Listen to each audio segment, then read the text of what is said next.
The other thing during the spat, which was held publicly between, say, President Trump and your son Elon, he talked about Jeffrey Epstein and the link with Trump. And you say it was a silly mistake, which was driven by stress. What do you think prompted Elon to make such bold claims, and how do you advise him to handle the Well, at the backlash? moment, it's such a touchy subject that I don't think I should comment on that, because Elon may have information. I mean, Elon is one of the things that I can tell people about Elon is listen to what he says because he's not given to make stupid statements. Elon is very measured in things he says. He's not given to, off the cuff insults type of thing. He's never been. In fact, it would have been lovely if he was because it would have made him more human. But in fact, he's not like that. He's very measured. And so it's important to listen to anything he says, every word he says, because he tends to focus on that, to try and, it's a sort of, I don't know if it's part of the autism thing or part of the Asperger's thing or something like that, but he tends to stick to fact religiously. So you have to take a notice of what he's saying. You can't just throw it away and say it was off the cuff thing. But at the moment, this Epstein thing is quite clearly being hidden from the public to protect people who were trapped by Epstein. I mean, there's no doubt about that. Epstein, whether he was doing it for some foreign, I don't know, industry, a place like Israel or Mossad or something, I don't know, they talk about that.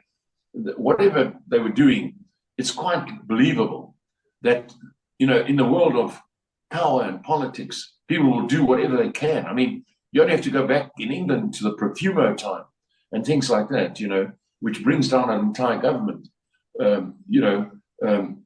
because that's the way you do it. And when you're in power and when you are in a political position of political power, you have to be extremely careful. And your past is definitely something that is always under scrutiny, So it's unfair because a lot of the things that people are criticized about are human nature faults. That one, by it's human nature, to do many of the things that people are accused of doing that's supposed to be so bad and all that kind of thing. I mean, if I took all the students that I was at university with and we went off to, in those days, we'd go to the neighboring country of Mozambique, where they used to have brothels. And of course, in South Africa, there's no such thing as brothels. And we would go to Mozambique. And I can tell you, it wasn't a question of whether they went to the brothels, it was who's there first, who got there first. Right. You know what I mean? So today you could bring somebody down who'd suddenly become important from those days and say, hey, look what I got a picture of him going to a brothel in Mozambique. Oh no, he can't be a minister of the government anymore now. That's ridiculous because it's human nature. So many of the people that this Epstein character, I don't agree with any of the stuff that they say was going on. Obviously I don't agree with it.